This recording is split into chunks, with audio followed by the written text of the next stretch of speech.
This is the Chewing the Cud podcast, a podcast for the UK dairy industry, brought to you from the southwest of England and listened to around the world.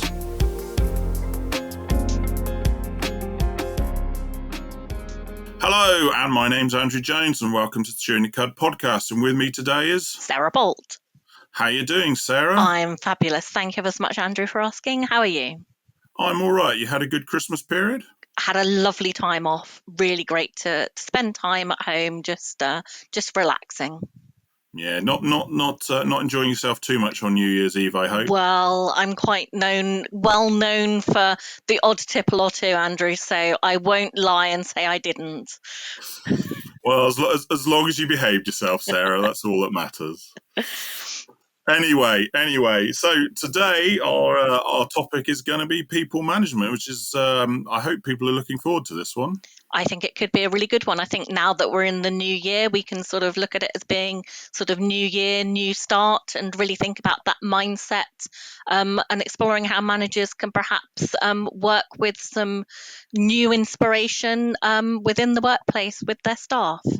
Yeah, definitely. I've thoroughly enjoyed listening back to this one, so I'm hoping people enjoy it. So let's sit back and enjoy today's episode on people management.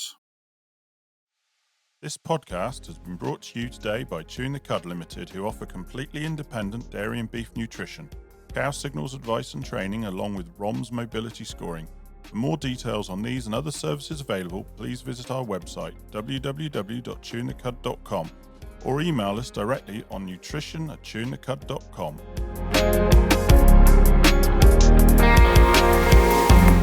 Hello and welcome to the Chewing the Cud podcast, a podcast for the UK dairy industry. Farmer, advisor, processor and everyone else. We have topics and episodes that will interest you. We discuss the practical and the technical aspects of different UK dairy industry topics. We aim to make you think about what you're doing and ask yourself, can it be done differently? Listen to us speak with specialists from inside and outside the industry about their area of expertise. Subscribe and listen to episodes for free on your favourite podcast platform or sign up on our website www.chewingthecud.com for podcast notifications so you never miss an episode, and links to our socials including our Instagram, Chewing the Cud Podcast, all one word and remember no G, or email us direct on podcast@chewingthecud.com. If you like what we do, please share and leave us a review to show your support, and that's it. Enjoy today's episode.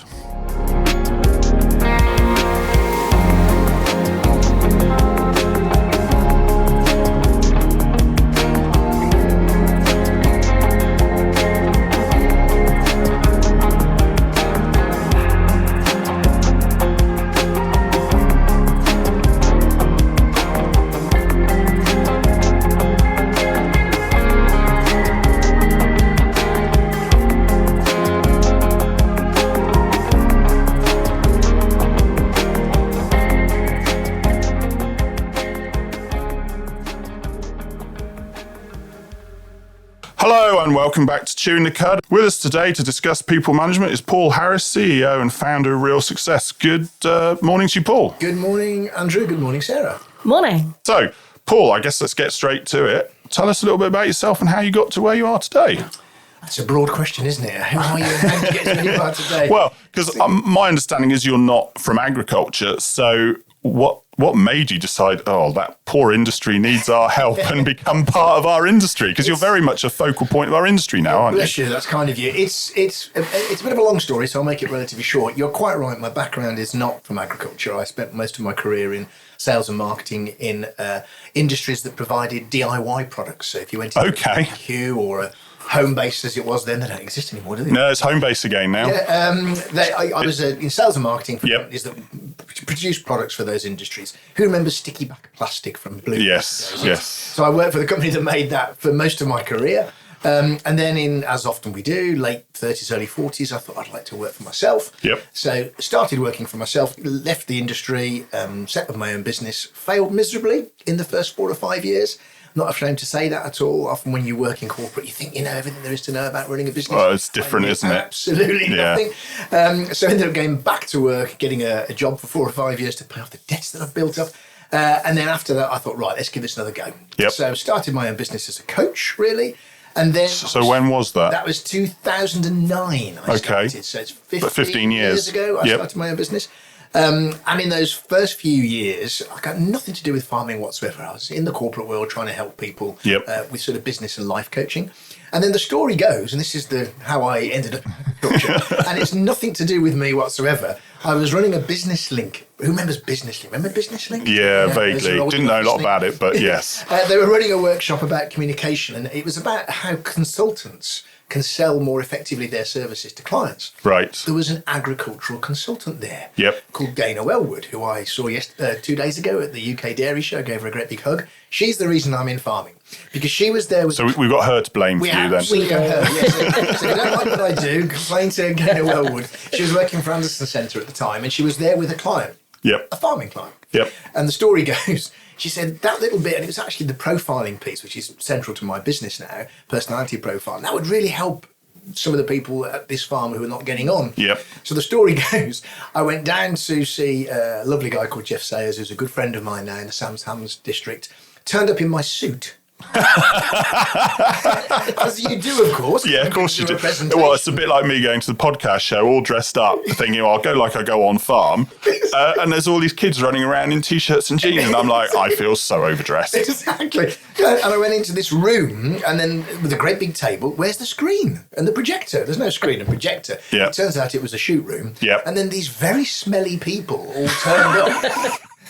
And I thought, what on earth is this? So that is it, Andrew, really. The rest is history. I very quickly discovered that the industry needed help managing. Well, it's someone said to me, have we as an industry lost our people management skills then? Because I suppose farmers are seen as very insular, I don't know if insular is the right word, but very lonely occupation. Whereas, if you go back a couple of generations, there would have been, instead of 1 or 2 on farm, there might have been 8, 9, 10 on farm, because it was a lot more manual. Since mechanisation's come along, the skills or the requirement for labour then is less.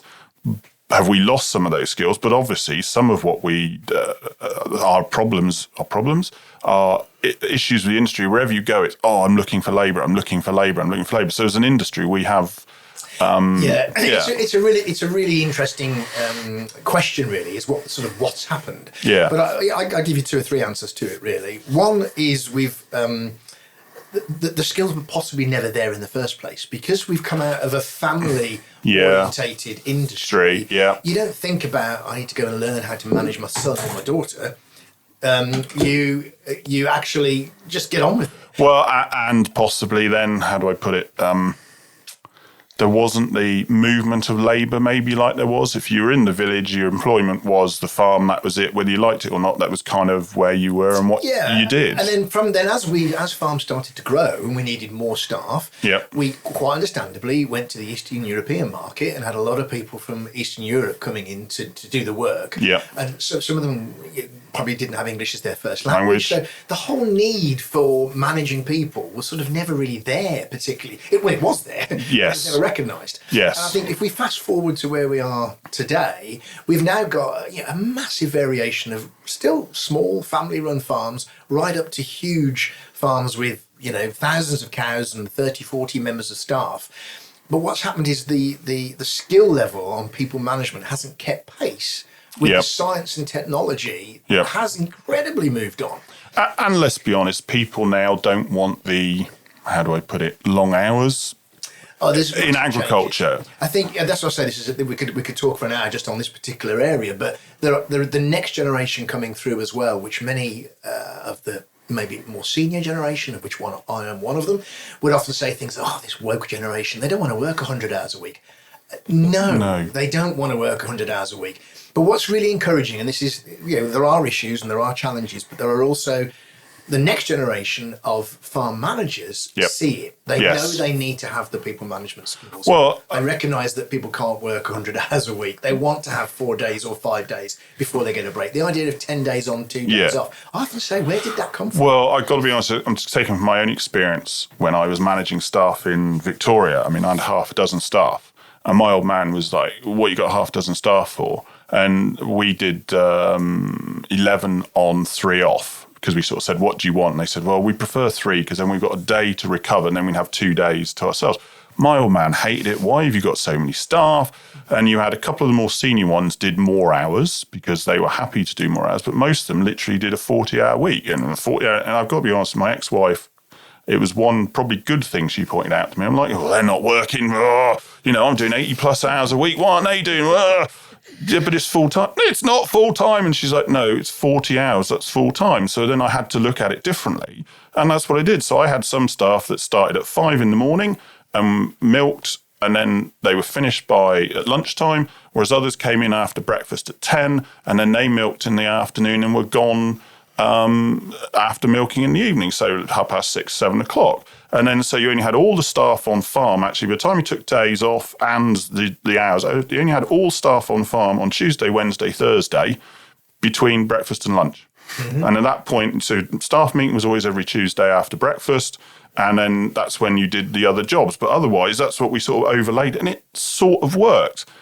I'm not saying I was a good manager at all, but it worked. Well, you're touching on something really important. I'm going to get Sarah to give her perspective on this as well, having previously worked for HDB and things like that. But we have the first thing I want to say really about all of this and people management in general is, and I said this at the UK Dairy Day when I was on a panel, the very first thing we need to change is mindset around people. Before we can get into the practicalities, and there's lots of things we can do, the first thing we have to do is, one of the little stories I often tell when I'm speaking from stage is that if you're thinking of maybe buying a pedigree animal, or you're buying a really important piece of machinery, you wouldn't just dash out and just buy the first one that you saw. You'd think about what you wanted it to do. You'd hope you would. Yeah, and the investment of, let's just, not necessarily an animal, but let's say a tractor. Yeah. And you're going to spend, let's just say, £100,000. You think, well, you wouldn't just dash out and buy the very first one, unless you're Jeremy Clarkson.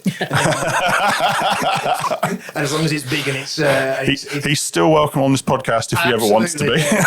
On your podcast. So most of us would think very carefully about our investment, and we'll think about the return on investment. But if you just employ one member of staff and you pay them, let's just say for the sake of mathematics, 25 grand a year, and they stay with you for 4 years, it's 100 grand. It's 100 grand investment. And yet if you think of what the industry hasn't done is put the thought investment into actually, I need to have some skills here to manage these people, because that's 100, if they stay there for 8 years, it's a 200 grand investment. That's without the house, if you provide accommodation. So if you look at a member of staff as maybe £250,000 investment, you wouldn't then flog it to death. You wouldn't take that piece of machinery and overuse it because it's going to break down. I suppose I can do that with our investment in people. I suppose I can use an example of that. I knew there was a young fellow when I left the farm, and my father took on the staff that if they abused him in terms of made him work, they wouldn't keep him. And I thought he had a great potential in the industry. Next I heard he'd gone because they was expecting more and more and more out of him, and he didn't want more and more and more out of him all the time. Well, I talk about the top three, Andrew, which is working hours, working conditions, and health and safety. Those are the three things, in my view, as an industry, we've got to get right. Working hours, working conditions, and health and safety. And if we look at each of those, and then you could all supported by an ability to communicate with people, which perhaps we'll talk about in a second, and I will get Sarah to talk about her personality style in a minute, having done some work with Sarah at HDB and at Kingsay. So the first thing is we're talking now about working hours. We've got to accept as a mindset, as an industry, that the next generation do not want to work at 100 hours a week. We're competing not with each other, not in the echo chamber of farming. We're competing with Starbucks. Well, exactly. I remember hearing that in Victoria, that the industry, before we got to Victoria, lost a lot of good people because, was it the gasworks or something opened? And admittedly, I think they were paying double the money, but it was also the hours. And I also know from my experience over there, they reckon the people that did best on the mine, so fly in, fly out operations, were off a dairy farm, with kids off a dairy farm, because they knew how to work when they had to work. So they did for those 2 weeks. And then they just went, and they also then didn't go and waste it, as in up a wall or whatever it was, because they also knew how to be responsible. And most of these kids then had houses or whatever by the time they were probably mid-20s and doing well. It's an amazing industry. What other industry would say to you, come and work for me, I'll give you a free house. It might cost you 25 quid a month or something, peppercorn rent. You don't have to pay your bills either. And so there's so much that's positive about it. Yes. But then we flog people to death with too many hours. So you're quite right in terms of there are farms out there now. I've got clients where the team are working 40 hours a week, Yep. 5 days on, Yep. 2 days It's off, off. like Yep. everybody else. Yeah. That requires you to have more people, more Yeah. part-time staff, Yes. maybe more local staff. That requires you to have more people management skills, Well- managing more people. And what happens is we all get scared and go, well, I don't know how to manage the 2 or 3 that I've got, so I definitely don't want 2 or 3 more. It's just going to be an absolute nightmare. But if we actually start to see, if we see people as a problem, they will be. Well, I was If we going to see say, people as an opportunity, they will be. Yeah. And it's just a mindset shift first of all. Funny enough, you say that, Paul, because I was at Metcalfe last week and doing some cow signals, and I think they said they had 35 staff. And as you say, it's the time to manage all these people, because I certainly found when I was in Victoria and I suddenly was managing people, rather than doing what I wanted to do, I suddenly lost time. I could only do half the things I wanted to do in a day that I had been used to doing in a day, because the other half was running around after other people doing that. And I guess I didn't enjoy that. I'm more of a cow person. It's getting our heads around it, isn't Go on, it? Sarah. It's getting our heads around actually putting time aside to manage people. And I think from a farmer's point of view, you almost look at that as being, well, you don't need time to do that. That should just come. You're not doing a job if you're not if you're managing people, and therefore that half a day I don't understand what you're doing. Yeah, I suppose as farms are getting bigger, let's be honest. I mean, this was already sort of in the books as we'll do this one day. Even before Neil, we spoke about with Neil Christensen, we spoke to Steamboat back in May, and he obviously spoke a little bit about yourself and whatever. But as there's less farms, they're getting bigger. Take Metcalfe, take Steamboat, obviously not milking anymore as of last week. But, more staff, this kind of stuff needs to come into it. You are becoming less hands-on and more managing and relying on other people to do what you've directed them to do. But I think the example I would give, and Sarah and I were just chatting off camera. No, I'm never going to video this, despite what people think. This is a face for radio, you not see for... what he's wearing. Good job you're not on video. But we were just saying that when you're looking for someone to manage your stock, you look for somebody who's got good stock management skills. Yes. So suddenly you're looking for, or yourself as a farm owner, you're now taking on staff. You need to look for somebody who's got some people management skills. And the challenge is in industry, we haven't really necessarily done that to the same level. AHDB did do, that's really partly how I grew my business in the early days, was through people like Sarah and Becky Miles as one of our partners now. They saw that farmers were struggling with people, didn't you, Sarah? Definitely. And you introduced me into the industry through workshops. And every time I did a workshop, and it was really using the profiling tools, really, everyone went, oh, gosh, people are different. I've got to manage them differently. And you saw these light bulb moments go off. I definitely had that, because I remember sitting down with you, who was my former employer. They and some of their other partners in the business did a day with you, and that was back, I think, March 2019. Gosh. So you and I have known each other for a little while, and I found that eye-opening, because I remember profiling one of my colleagues, and up till then I'd always been quite, how do I put it, fluffy, for want of a better word. I think that was the word that was used, and always, how are you doing, and was never getting on with her. And then I learned that she was straight to the point. So it's just, oh, right, I've got an order for you. Bang, that was it. There was no fluffiness. How was your weekend? And then I found I got on a lot better with her, because she just wanted to be dealt with directly. The only time you got fluffiness from her was when it came, bless her, because she's no longer with us. It was when it came to Wimbledon, and she liked to talk about tennis. Our interest. Well, I mean, I think that's one of the fundamentals. If we think about how do we improve the skills, that's really what real success has been built on, really, is before you get into leadership management, there's lots of great leadership management courses you can go on. Yes. I'm really passionate about practical solutions for our industry. And the first thing we have to understand with people, and this is going to surprise everybody listening, it's ready for the revelation. Everybody's different. Wow, that's a real revelation, Mr. Harris. But actually, that fundamental understanding that you cannot communicate in the same way to everybody is actually revelationary for people when they discover it and go, now I know why this person winds me up, or why this particular person is so pedantic and critical, and why this person over here is all over the place and constantly coming up with new ideas, and this person over here is just making everybody tea and cake. What is going on with my team? But I would say it's also the way you put it across, because in the past, when I was in Australia, we were part of a cooperative called Dairy Farmers. And it was a really clunky title. I was a young cooperator with dairy farmers. And so we did a few of these courses over the years, and we did like the 7 Habits of Highly Effective People and all of these sorts of ones. And I know we did one. I was, what was it? 39 out of 40 for, what was it? It wasn't dedication. I can't remember what the term was. But for me, I was completely dedicated to doing what needed doing, and that was it. And I can't remember what it was, the exact total. But I've done a few over the years. But yours came across really well. And I've seen others since, and you look at them and go, oh, they're 4. And actually that one, it's called a different name, but it ties in with what Paul's this and what Paul does that and whatever. But ultimately, it was your delivery and how you came across that day that actually made me sit up and go, do you know what? That's the best one I've done, the best one I've seen. It works. I understand it. And I think for me, that's certainly one thing that's helped me. I think it goes back to what Paul said, that the industry is very practical.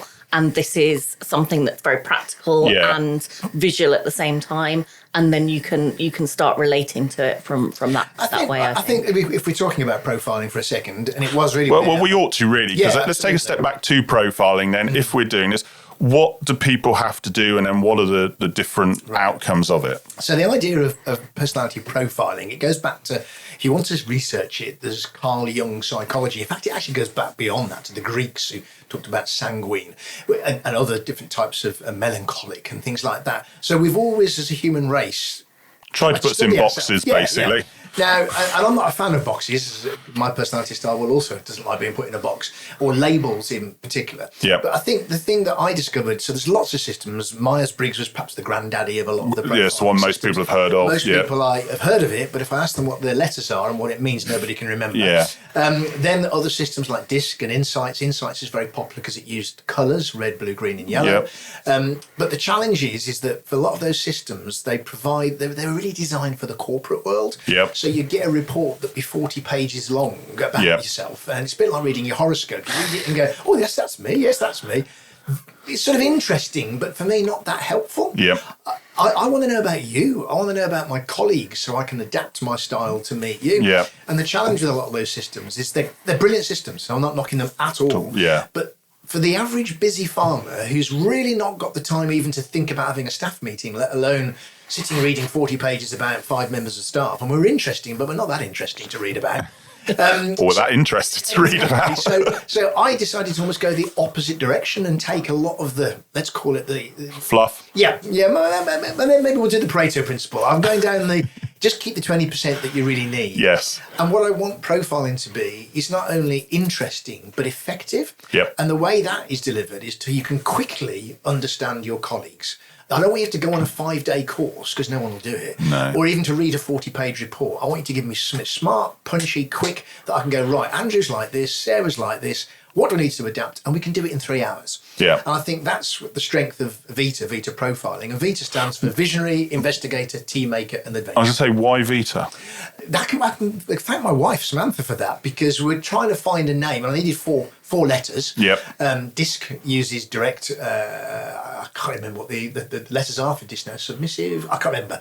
But I wanted to have 4 letters. Yep. And Sam said, we were Googling, and she said, where does curriculum vitae come from? Curriculum vitae is Latin for life. So curriculum vitae is the story of your life. Yeah. So Vita is life.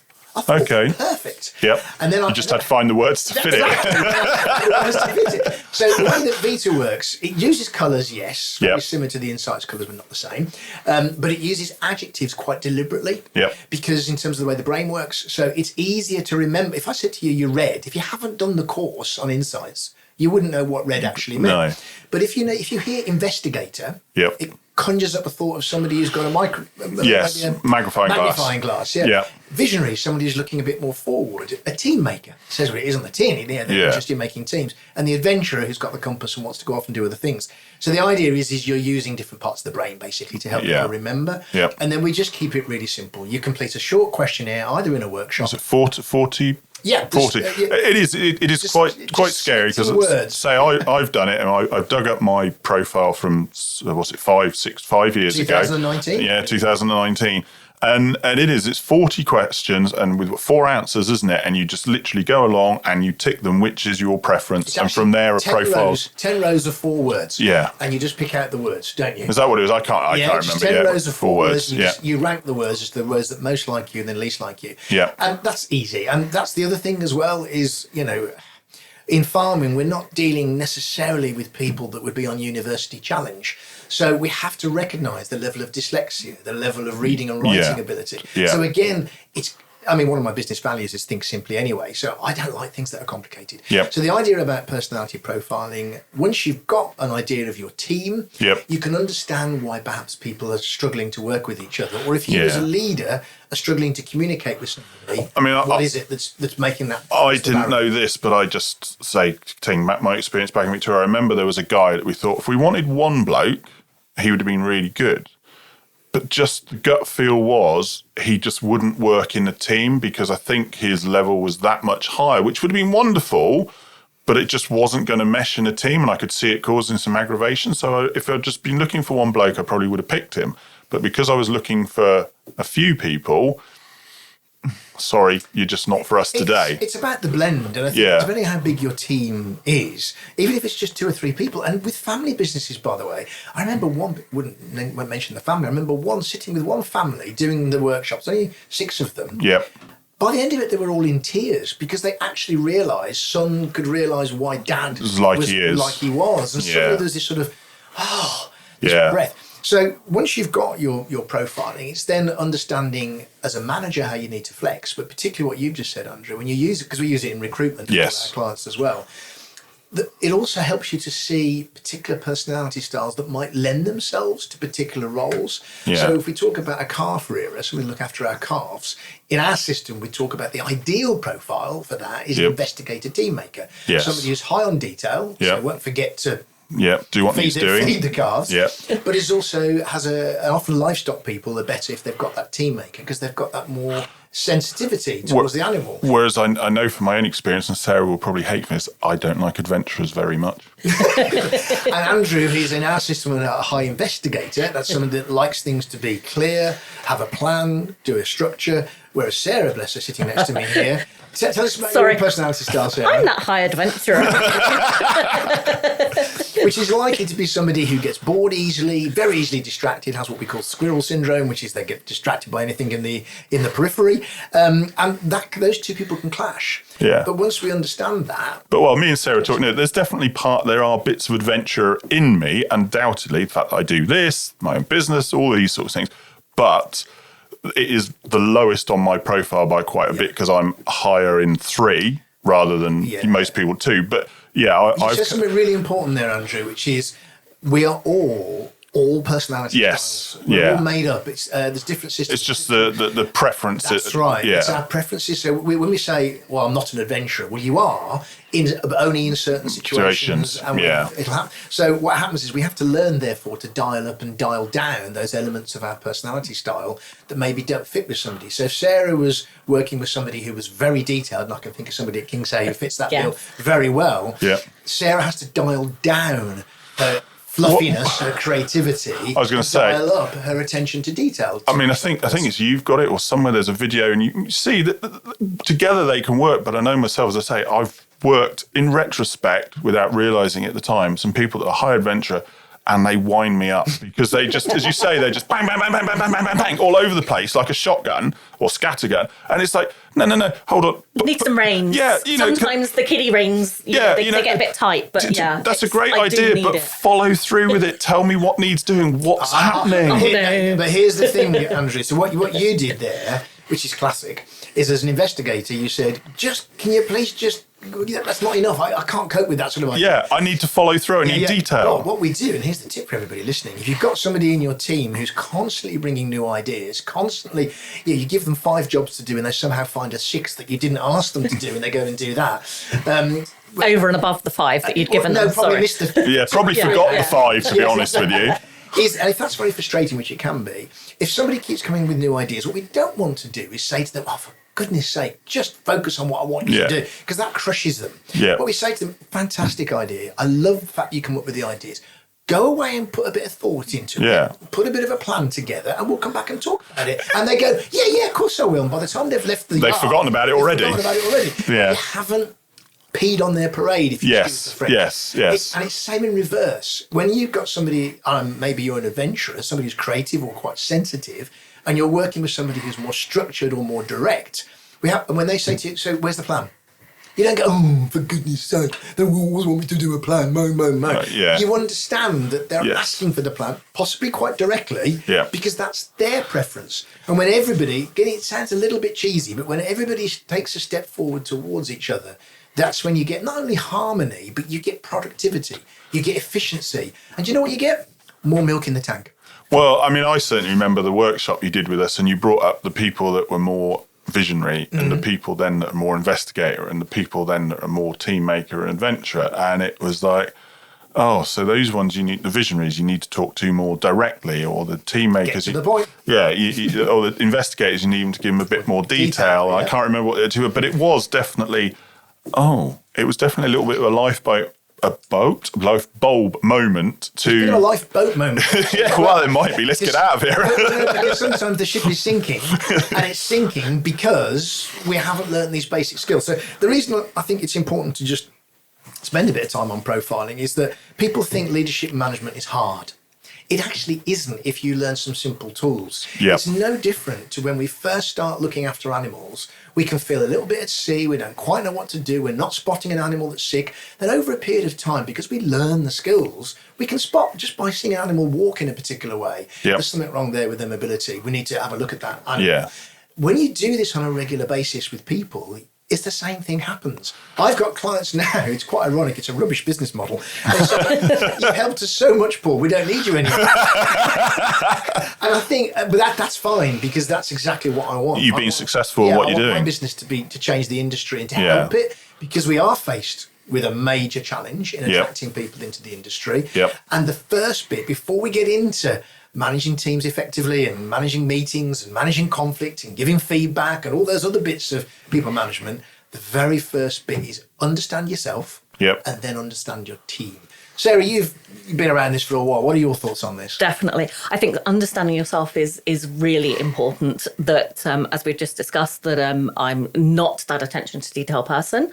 However, part of my job is getting technical information out to farmers, which obviously does have to have that attention to detail. So I surround myself with people that can find the full stop and find the spelling mistake, because my brain just does not see them at all. So I have to make sure that I'll come out with that new idea and, this is a practical solution to that. And I can want to share that with absolutely everybody because I'm so excited about this new idea and great.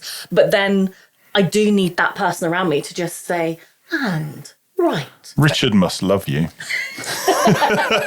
Richard was the person I was thinking about. I know Richard really well, and Richard's a very structured, detailed player. He's actually quite creative as well, but he is very structured. Yeah. And I think it's about all of us recognising whether you're an employee, how do I approach my boss if I know what their personality style is? Yeah. And if I'm a boss, how do I approach my staff? And I mean, I wrote a book about this called Happy Team, Happy Farm, and it's all about this principle of, if we understand each other, tension diminishes. And particularly if you're listening to this and you're a family farm, it can be genuinely healing of a family when they're just struggling. Because any of us who've got children, more than one in particular, they're never the same. They're always slightly different. And mum can get on better with daughter or son and vice versa. And dad can struggle. And you get all these tensions that once we understand each other, it's not the panacea, it's not everything, but it gives us a start point to which build on then our people management skills. It's a bit like your cow signals program, Andrew. You know, it's how do we spot things first? Yes. We've got to get some real basics in place before we start, then we can build on that. It is interesting to say that, because I did 2 cow signals courses last week, and some of them, that's what it was, right? One of the first things you do is, right, there's a cow, give me 10 signals. Now, I usually say that I think it's about 8, because I think a couple of them could go together, but give me 10 signals.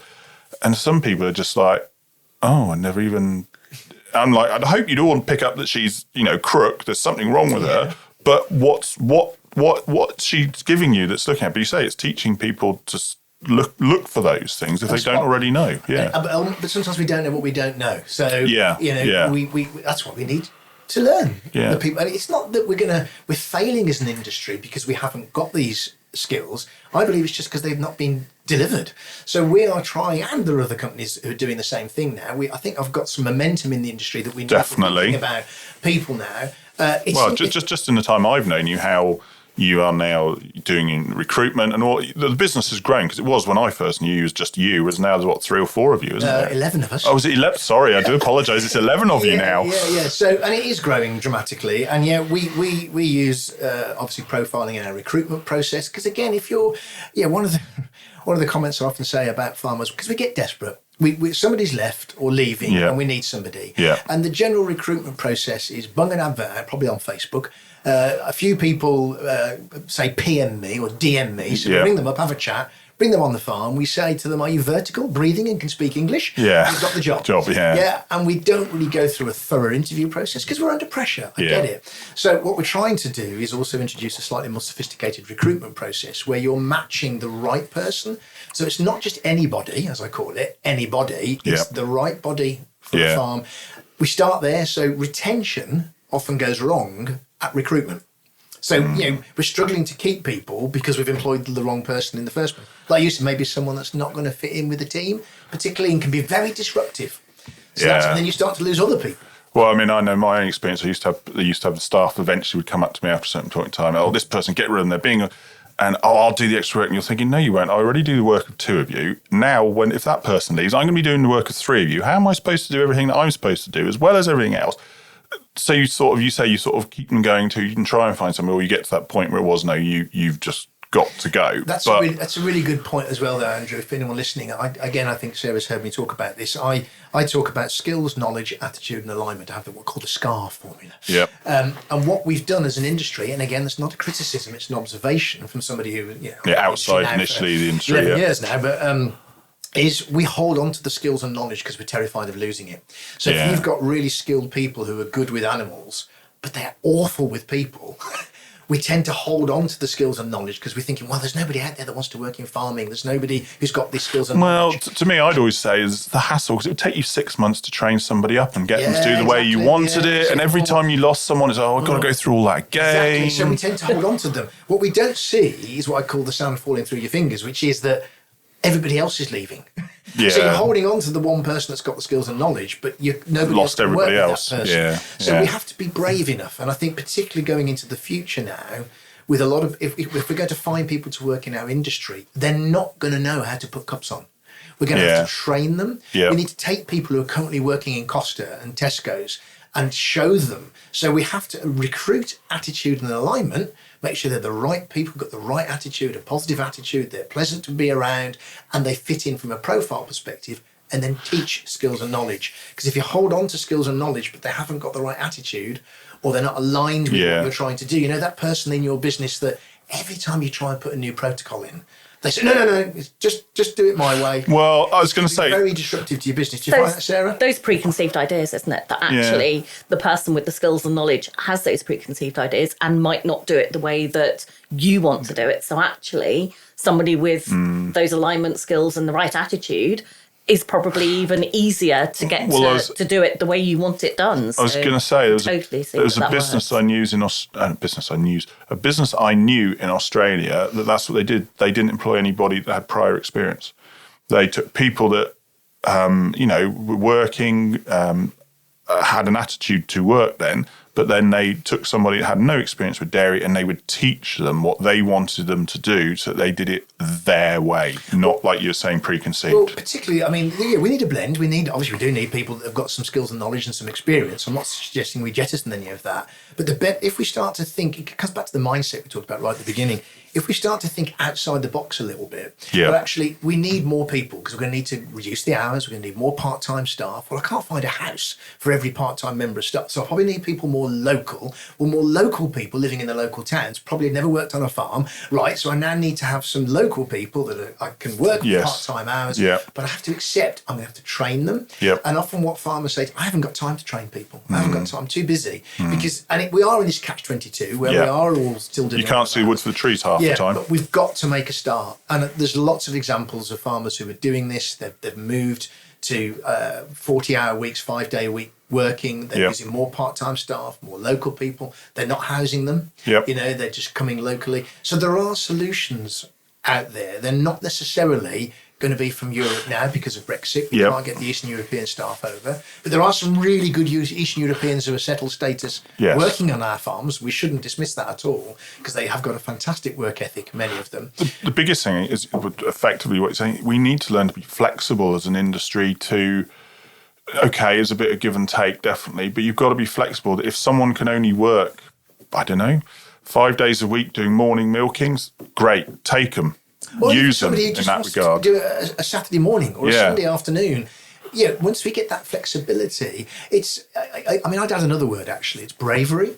We need to be brave now as an industry. There's no point in the echo chamber of agriculture saying, "Oh, it's a nightmare," and look to the government or to DEFRA or NFU. Well, working conditions, working hours, and health and safety are really nothing to do with any of those organisations. Well, it's us on farm. And I could say we're not. While everyone goes, it's because as an industry we work 24/7, 7 days a week, blah, blah, blah. Actually, when you think about it, how many shops now close like it used to, midday Saturday or whatever, that was it. You go, how many people now do work a Sunday, whether it's at Tesco or whoever it happens to be. Other supermarkets are available. But you know what I mean?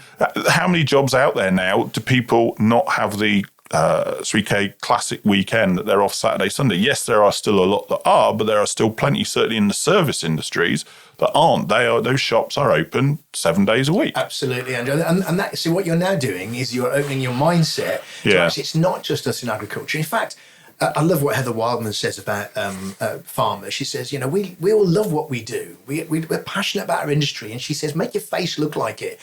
Great phrase. Yes. Always credit Heather for that, because that's, if you ask the general public about farmers, they'll say they're grumpy, they moan, they're always on television moaning about everything.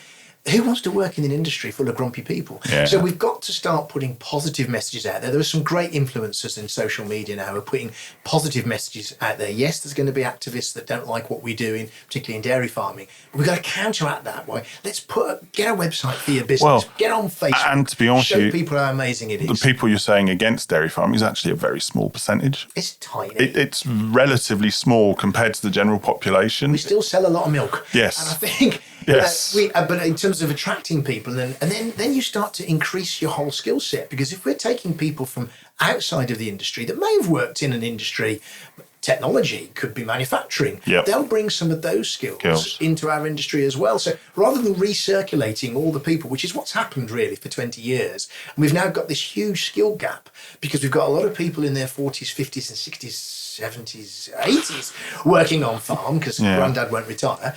We're not encouraging that next generation. So what we haven't got is in their 30s a really strong set of leaders. I would argue in the support industries as well to agriculture, the similar thing is there, because I remember going to a meeting once and this gentleman came in with his Zimmer frame and, would you like help? He was an agent for a company. And, oh, no, I'm fine. I'm an octogenarian, darling. I'll be fine. And you see people that's still in the industry in their 70s because they've supported it. And I know a guy that left agriculture and still uses his skills, but in another industry. And he got fed up because it was like, these chances will come. Yeah, he said, but I'm getting fed up because everybody's that's there is in their 50s, their 60s, and they're just not going anywhere. And nobody's providing any support for us now in our 30s, 40s. There is, and yet everyone wants these skills, but nobody's willing to provide the training to give those skills. And there's I think there's some youngsters now, but I'd argue my sort of age, there's not a huge amount of people around. There's a gap, but it's changing. There's a gap. It's changing, Andrew, and I think what I'm really encouraged by is I say young people, they're in their 30s, but it's all relative. It is relative, yeah. The next generation that's coming through, because I'm very passionate about helping the next generation. They can see it. They know what needs to be done. So I'm really confident the industry will be okay. It will survive. We're in a period of transition at the moment. Definitely. Where we've got a lacking of skills, but whether it's AHDB or Kingsay or other big organisations, everyone recognises. Even little ones, Even little ones. They recognise that we need to be talking about this. And what was great at the UK Dairy Day, anybody was there, the session around culture was well attended, and we had some great people on the panel talking about culture in farming. Right. Now, I go back when I first started, I was a lone voice talking about anything to do with beef. You were. And now we've got it on the sort of the main agenda. So we're getting there. Yeah. The key for anybody listening is it isn't difficult. People think it's difficult, but it isn't. It's lack of knowledge that makes it feel difficult. So there are simple things that we can do to learn. One is, we talked about profiling already. Learning just how to communicate. Listen to podcasts. Listen to people outside of farming, not just the echo chamber of agriculture. We all have these fantastic discussion groups where we go and talk and are very open, actually, about how we're doing, and we share data. Do you know what everybody talks about? Yeah, but the thing I can't fix is this people bit. Well, who are you talking to? Well, I talked to Bob down the road and he says he can't fix it either. And I talked to Fred over the road. He can't fix it. Yeah, because you're not talking to the right people. But you're sort of right there. And again, I hate to bring up the example with my father again, but, you know, I remember when we were in Queensland, he's going, I don't know why you want to bother. You know, it's not like it was in the 70s. I'm sorry, but I don't know what it was like in the 70s. All right, I was born in the 70s, but you know what I mean. I don't know what it was like in the 70s. This is my reality. This is now. I want to make the most of now, so let's make the most of now. Oh, but it's not like it was in the 70s. And the money we got and whatever. Yeah, and just I respect that, because, you know, I'm 60 next year and I completely don't feel the same way as I did when I was in my 20s. Yeah. But I think what we can't be, as the current generation who are sort of managing the industry, we now have to step into the process of not holding it back. Exactly. We've got to be in the here and now. Absolutely. and not the past. Yeah. And it is different. And whether we like it or not, we have to accept that the next generation, for all sorts of reasons, do not want to work in the way that we did. There aren't enough people who are living on inheriting farms. We've got people coming from outside of the sector. We've got to recognise we've got to compete with the Tesco's and we. The thing is what amazes me about the farming industry. We have a choice. Because people often say to me, "Oh, do you not know it's hard work, isn't it? Long working hours and it's terrible working conditions, and no wonder no one wants to work in the industry if you talk about it like that." But here's the thing: you've got a choice. I could be somebody who's living in, say, Reading. I get up at 5:30 in the morning, and I get on a train to at London. 6 o'clock to London. I then get on a tube train full of really sticky, smelly, sweaty people in the summer. I then get to work for maybe 7:30, 8 o'clock. I then spend a day in a high-rise tower in the centre of London breathing in horrendous fumes. I then get out of that high-rise tower, I get back onto the tube, I get back onto the train, and I get home at 8 o'clock at night. And I could think of nothing... The grass is greener on the other side. I could think of nothing worse. Whereas actually we're offering people the opportunity to work outdoors. Yes, when it's wet and it's cold, it can be a bit miserable, so you wear a coat. But, you know, we're working with livestock. We're working with live beings. Yeah. Yes, again, it can be mucky and smelly, but you've got that choice, or you go and work in an office somewhere. And for many people who don't want to work in an office, we've got such an opportunity to offer people, if we sell it a little bit more, better, rather than saying it's hard, it's long working hours. Address the working hours, address the working conditions, have a decent staff room, have somewhere where people can sit and have a cup of coffee. And please, if you're listening, have a working toilet. Do you know, I was only thinking of that because I was thinking of you with Sarah and Becky, when you were talking about why you started it. It was the women in dairy. Yeah, go on, Sarah. Tell us about why you started women in dairy. Because there was no loo on the farm. Exactly. See, Andrew remembers. But it's different, isn't it? It's different for women, and if we're not even thinking women, we've already cut out half the possible workforce and everything else. So I remember when I first got into the industry, and I went to a number of farms, and in fact, let me tell you a little story. The very early on in my farming career, I was sitting in a porter cabin, very smart porter cabin, with this farmer in Herefordshire, and I asked the question, "Can I pop to the loo?" Yep. And he said, "Yeah, of course you can, no problem at all." So I said, "Well, where is it?" He says, "Anywhere you like." I said, "Sorry?" He said, "Well, I go behind the porter cabin over there, and Johnny goes in the field." And I was like, "Are you serious?" And then I went to other farms where it was like something out of communist Germany in the 1930s, you know?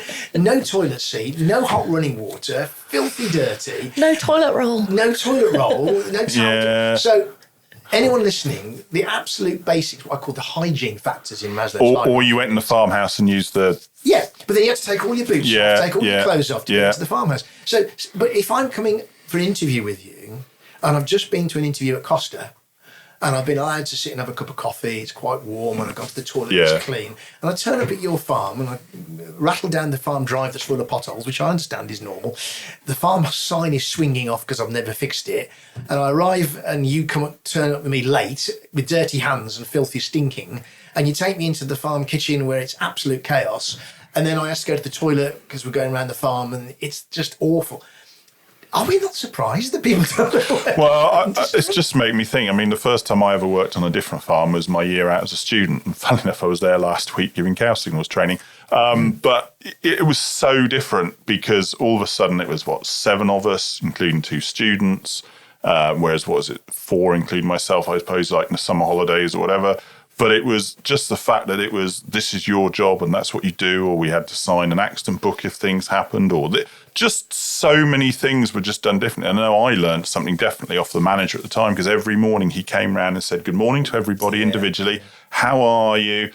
What, is there anything I need to know? Or so you at least said hello and good morning to everyone. It's something I always remembered and always tried to do, is every morning you went and said hello to everybody. How are you? Everything okay? Oh, yeah, but your visionaries would say to you, I don't really want to ask you how you are because you'll tell me. And I don't really want to know, if I'm brutally honest. There's time for that. Yes, exactly. Time for that. So that goes right back to personality styles. Yes. Can we just touch on health and safety for a minute? Because I talked about working hours and working conditions and having a decent staff room. And I always say, if the furniture's heading for the tip, make sure it goes to the tip and not to your staff room, because that's what happens. But let's talk about health and safety a minute, because I think, again, we have, as an industry, we're competing with other industries. And if I look at industries like construction 20 years ago, they would have been somewhere, a building site would have been a very dangerous place. There'd have been wolf whistling going on. Women would have felt very unsafe. There'd have been probably no working toilet, no staff room. They've absolutely transformed that industry by dealing with all of those things. So, but the one area that, so we need to deal with all that first. Yeah. But the other area they've dealt with as well, which we haven't quite got there yet, is this health and safety issue. It's one of the most dangerous industries to work in. Definitely. We'll talk about mental health briefly as well in a second, but from a practical physical health and safety perspective, I talk about, we have things like Red Tractor, which are about compliance and making sure we hit certain standards. The danger is health and safety can often fall into that same trap. It's about compliance rather than culture. And if we have a health and safety compliance mindset, it gets in the way. It's all red tape. It slows me down. Just jump on the hopper and get onto the roof. It'll be fine. Jump on the quad bike. We don't need helmets. It's all this blooming, woke generation. Actually, it isn't. And if, this is where leadership comes in. But you were saying health and safety. I see another one that actually was having this discussion last week. In the past, it used to be okay just to have a house and you get decent staff if you had a house. It's now you have to have the facilities. It doesn't matter if you've got the house. If you've got outdated facilities, I hate to say it, that are going to take 5 hours of milking, people don't want to know. No, it is. We are competing with each other as well. But this is where you can gain an advantage if you're listening. Just have a half decent staff room. Just get yourself a decent toilet. Because the whole world has changed. 10 years ago, when farmers were looking for staff, they could choose. It was like, you come and tell me why you should work for me. Yeah. The whole situation is reversed now. We're having to convince somebody who's probably got 4 or 5 choices for a job as to why you're the one they want to work for. So get your working conditions right, get your staff room right, get the accommodation right. If you wouldn't put your children into your accommodation, don't put a member of staff into it. And I include mobile homes and things like that into all of that. These are all the little things that we can do and get right. And then get health and safety. So I want my people to stay alive. I don't want anyone to die on my farm. Yeah. That begins with you as the leader. You put the crash helmet on when you get on the quad bike. You don't climb onto a roof in an unsafe manner, because then it becomes a culture, not compliance. And people believe you. Then, we work quite hard with our clients on having a set of core values, which is what I call the behavioural protocols. So we'll have a practical protocol about how we manage a cow, how we raise a calf, whatever. There'll be systems and processes to follow. Your core values are your behavioural protocols. How do you want people to behave? And safety is one of them. And that's an attitude. We want an attitude of safety, not an attitude of compliance. Oh, I've got to put my helmet on. Yeah, because you'll die if you roll that quad bike. That's why I want you to put it on to stay safe. So these are all, and I hope people are getting this gist of where I'm coming from with my enthusiasm. These are all opportunities. They're not but there's some of them you say particularly. Common sense, because I know all of my staff had to have a helmet.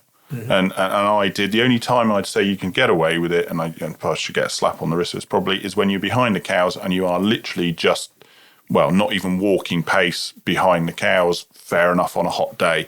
Otherwise, you wear that helmet. And I had 1 or 2 that I had to go, no, that's not good enough. You need to be wearing that helmet. I would challenge you on that. If you're on a quad bike, whenever you're on a quad bike, so here's the example. Here's my example for you, right? I'm only nipping down the road. I'm only going to the paper shop. I won't bother with my seatbelt.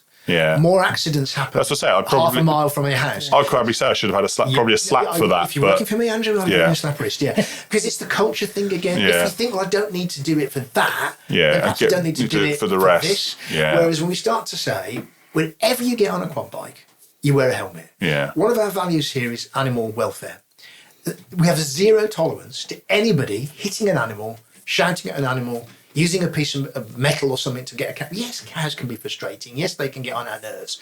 But we have to have these behavioural protocols that say zero tolerance. What do you think? I want to come in there, actually. I think this culture, that you've used that word culture quite a lot today, and I think it all ties in with our business culture, that actually most businesses have a mission, a vision. They actually have some words that actually describe the culture of their business. And I think that is actually even important for the small family farm. Absolutely. Because it brings that togetherness, that team. Who's chairing your Women in Dairy?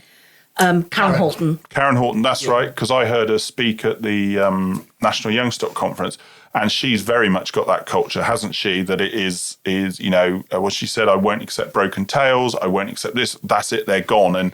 And she's had people that thought, no, you're joking, no, you're gone, and that's it. And zero tolerance. Zero tolerance. It's a great example, actually. I mean, no farm is perfect, and I know Karen and Tom would say their farm isn't perfect, but Karen's come from outside the industry as well, recruitment. And they have zero tolerance for certain things. And what they're not scared to do, because I think she's done it, is if somebody's got all the skills and knowledge, been there for 20 years, and they break that culture, they do something that doesn't fit, it's zero tolerance. You have to leave the business. And then, because culture is a living, breathing thing. If you think of culture when you're making things in a Tetri dish or whatever, it's a living, breathing thing. So culture isn't something that's a bunch of words on a wall somewhere, a bunch of values. It's demonstrated, it's living it. And I believe if we start to do more of this, if we have great cultures, not only on individual farms, but in the industry, people will say, I want to go and work in that industry. Look at the science, the technology, because it isn't just necessarily working on a farm. There's all the peripheral parts of the industry as well. It is, for me, I mean, people say it's a weird industry because once you're hooked into it, you can't get out. Tell me about that. Being an outsider myself. Absolutely. And I'm not a farmer. I don't farm cows. I've been around farming now for 11 years. I feel like I'm an adopted farmer, but I often feel I'm more passionate about the industry than people that work in it. Now, they probably tell me it's because I'm not doing 10-hour days, 10 days on, 2 days off. Right, we'll fix that then. Yeah. Change that. Yeah. And it all circles all the way back to mindset. Is if we believe the industry's in trouble, it will be. If we believe that no one wants to buy our milk, they won't. If we actually believe the industry's got a great future and the next generation coming through who have got different needs and wants to what we have are our future, and we invest in them, we give people the people management skills in the same way as we give them the stock management skills, then we've got a really good chance of having a vibrant industry. It may not look the same. It may be slightly different. We may have a lot more robotic farms going forward. We talked about that, didn't we, Andrew, before we came on air, that actually people think, the solution to labour problem is just have robots. Actually, no. You need really skilled people. But as we said, though, when they were originally sold 25 years ago, it was, you have a robot, you do a couple of hours in the morning, the robot does it during the day, you go off to work on this little 60 cow farm and you come home and do it doesn't work. Like I've seen people try and it doesn't work. You still have to have the staff. Yes, they're not tied to maybe being there at 4 o'clock in the morning to milk, but they've still got jobs to do. They're just different routine jobs. Instead of milking cows, they're making sure the robot's clean. They're making sure everything's done that needs doing anyway. But you also have to probably have better stockman skills because you're not seeing, she's in last and she's normally in first. There are different skills, but you still have to have people. And it also picks up on that other one that actually farms are so much data is coming out of those farms. And actually the skill to understanding that data is hugely important, particularly robotic farms. There is so much data there that actually what's the point of having that data if we're not then going to make an informed management decision? So the skills set required for that management is way different to what it was 15, 20 years ago. And I think one of the transitions that we have to make when we go into management is, and it's the same in most industries, but particularly in agriculture, we often say the best stockman, they then become the senior herds person. Maybe then they become the herd manager because they're definitely the best person with the cows. But are they the best person with people? Completely different job. So you move from being responsible for the task every day Yeah. to now being responsible for the people who are responsible for the task. And what happens, we get that confused and we keep interfering and saying, no, you're not doing it right. Well, I talk about this little formula I have where when we're promoted, our capability, if we call that 100%, that's right. Anybody who's more junior, less experienced, is not going to have the same level of ability that we have. And we can get really bent out of shape as managers, get very frustrated because people aren't doing it as to the standard that we were when we were in their position. Yeah. But the reason you're in your position now is because you were exceptional, you were very good. So our job is not to get our staff to our 100%, is to get them to their 100%, which might actually be 80% of what we can do. Yeah. And that's really difficult for a lot of managers I meet. They go, yeah, I know, but they're just not doing it right. Well, but if they were doing it as well as you, they'd be in your position. So your job is to not accept failure or accept, anything, you're putting antibiotic milk in the tank and stuff, but it's to make sure that we understand our job is not to get them to be the same as us. Our job is to get them to be their best version of themselves.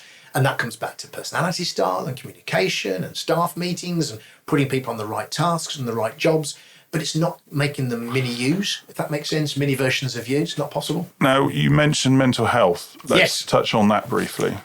Yeah, I think, again, as somebody who's had mental health issues of my own right throughout my life, really, I started off in my 20s, and then when I had, running your own business, and you knew me when it was just me, I had real challenges. Sarah and Becky know, I had real periods of where stress and anxiety were really, really quite suffocating for me to a point of minor nervous breakdown. Now, the reason I say that is quite deliberate, because we've got to talk about it. Many of us have had mental health issues. In fact, probably most of us at some point in our lives, for whatever reason, it could be grief, divorce, children, plethora of business, whatever. We have difficult periods. In agriculture, for some reason, maybe because it's very masculine still, although that is definitely changing and improving. And very isolated, usually. We've got a lot of time to think for ourselves and pore over our issues. So we've got to start talking about mental health. And there are some really great charities, the DFD... FCN, DPJ Foundation, the Yellow Wellies. Who are, it's interesting, they're often run by females, but they are encouraging us men to talk about it. So what I would say is that... we did one with Lens Light back November 23, I think it was. And I often think it's quite ironic, really, because let's just say men meet in these discussion groups, and they'll talk, how's it going? Yeah, and they'll talk about the cows, and they'll talk about their numbers, and often we'll say, how are you? Well, I'm fine, I'm absolutely great. Actually, we've got to say, you know what, I'm really struggling, actually. And we reach out to our colleagues in the industry and say, what did you do when you were dealing with either financial pressures or, when interest rates went up? We all had a great year a couple of years ago. And so we went and spent a lot of money, and then suddenly the interest rates rose, Ukraine happened. So a lot of farmers out there right now are really struggling. So all I would say is you must talk to somebody. If you can't talk to your family, find a friend you can talk to. Pick up the phone and talk to FCN. Don't hold it, because that, again, is part of the culture. We need to set an example to the next generation that it's okay to talk about you struggling, and as men in particular, but females too. But, we should just be prepared to talk about it. A problem shared is definitely... Say that again. Shared. A problem shared is definitely a problem halved, isn't it? And I think... I go further than that, Sarah. A problem shared is often a problem resolved. You can actually, just by sharing it with somebody, you go, it's just bounce things about, can't you? Absolutely. It's not just me. It's not I'm failing. And even when it's... Because we know that staff can be quite frustrating. If you're struggling with staff and that's giving you mental health issues, I don't know how to deal with these people. Pick up the phone to Real Success if you want to. This is not an advert, Paul. No, not at all. I mean, generally, I will happily, and I have done, speak to people on the phone if they're struggling and say, look, this is where we can signpost you to or whatever. Yeah. The point I'm making, Andrew, is pick up the phone to somebody and talk to somebody. Don't sit on it, because there are too many suicides. There are too many people who are taking their own lives, actually at all ages now, not just middle-aged people. Young people are taking their lives as well, often with things that are not related to the farm. It could be something they're going through at home. We also have quite a high percentage of people coming into farming that have struggled at school, that have not necessarily sort of met the educational milestones that we're supposed to achieve. And they can often bring with them other issues as well. And as an industry, we have to just embrace that and say, rather than, the problem everybody now that wants to go off with stress. Yeah, stress is a real thing, and there are people that will abuse the system, but most people who are declaring they're stressed are doing it genuinely, and we need to help them. It's funny you say it, and I will say as quick as I am looking at the time, is I employed a young lady in Oz that had issues, and they had how should we put it, a meeting of health professionals. And personally, I thought I should have been involved being her employer. And apparently they got a specialist out from Melbourne who said, what do you mean she's working? Well, she's working 8 hours a day, 5 days a week. Well, with her condition, she shouldn't be working. It shouldn't be possible for her to work. Do you know what? We never had any problems with her because she was doing the calves. She was doing a really great job. And yet these specialists became, well, she shouldn't be able to work. And other things happened outside the point. But again, these people, it can be finding the right fit for them. Absolutely. And they'll do you grand. It could be they're just struggling to get on with a particularly difficult member of staff. You move them around the team and that stress disappears. Yeah. The key, I think, is, and there are processes, by the way, employment law, capability procedures. You can't just fire somebody because they've gone off sick. They're protected by the Labour government. Is going to bring in a lot more potential, let's call it restrictions, but it's also trying to make... Let's be political. Let's just say employment law. Yeah, well, but I say deliberately to try and protect staff and employees from unfair employment practices. Yeah. Again, if you're not sure about that, take advice. Don't wing it on employment law because you get yourself into all sorts of difficulties. But as I say, I'm looking at the time now, and I've had a fantastic morning with you speaking, Paul, and I think we could, as you say, just keep going. We often find with most of our guests, we could just keep going and going and going. So, but any last words of wisdom from yourself? I think my main thing to take away from what I'm saying today is to see people as a potential asset. And if you've got an asset that needs managing, it needs taking care of, it needs investing in. Yep. That's the key, is that if you want to get more out of your staff, get more out of yourself first by investing in yourself. Well, what's it Branson says, is it? Is it Branson who's contributed to? Is it invest in your staff?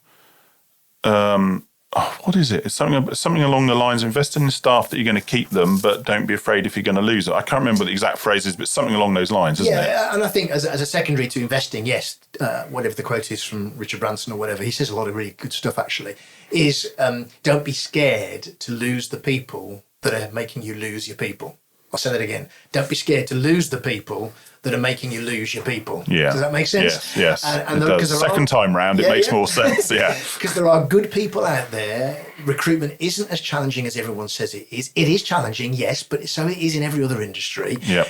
There are good people out there who want to work in our industry. We just need to manage them effectively when they join us. Yep. Move them out of our business if they're damaging our business. Yep. And be positive about the future. Be positive about our industry because it's got a great future. Definitely. And Sarah?